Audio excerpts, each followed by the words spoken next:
Bonjour à tous, dans cette vidéo, nous allons voir comment déterminer les trinômes qui s'annulent en deux réels distincts.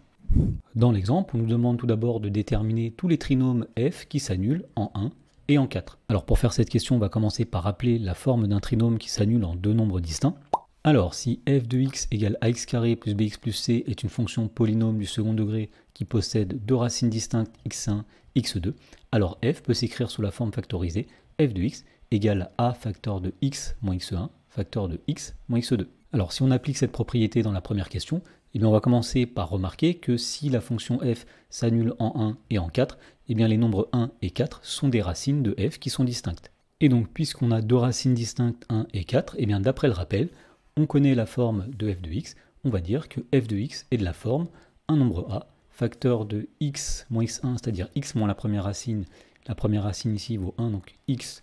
moins 1, facteur de x moins x2, c'est-à-dire x moins la deuxième racine, c'est-à-dire ici facteur de x moins 4. Autrement dit, tous les trinômes f qui s'annulent en 1 et 4 seront de la forme un nombre a, facteur de x moins 1, facteur de x moins 4. Dans la question numéro 2, on demande de déterminer la fonction polynôme du second degré g qui s'annule en moins 2 et en 5 et qui est telle que g de 4 est égal à 3. Alors, puisque la fonction g s'annule en moins 2 et en 5, ça veut dire que les nombres moins 2 et 5 sont des racines de g. Donc d'après le rappel, eh bien, on peut écrire que g de x est de la forme un nombre a, facteur de x moins la première racine, c'est-à-dire x moins 2, facteur de x moins la deuxième racine, c'est-à-dire x moins 5. Autrement dit, g de x est de la forme un nombre a, facteur de x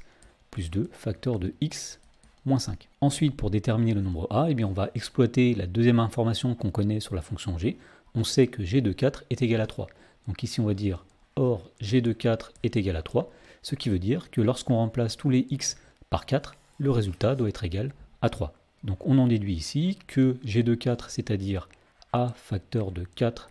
plus 2 facteur de 4 moins 5, c'est-à-dire quand on a remplacé les x par 4 dans l'expression de g de x, eh bien ceci doit être égal à 3. Et donc on se retrouve ici avec une équation dans laquelle eh bien l'inconnu est le nombre petit a. Alors cette équation est équivalente à donc 4 plus 2 ça donne 6, 4 moins 5 ça fait moins 1, donc 6 fois moins 1 ça va donner moins 6 fois a, autrement dit moins 6 a qui doit être égal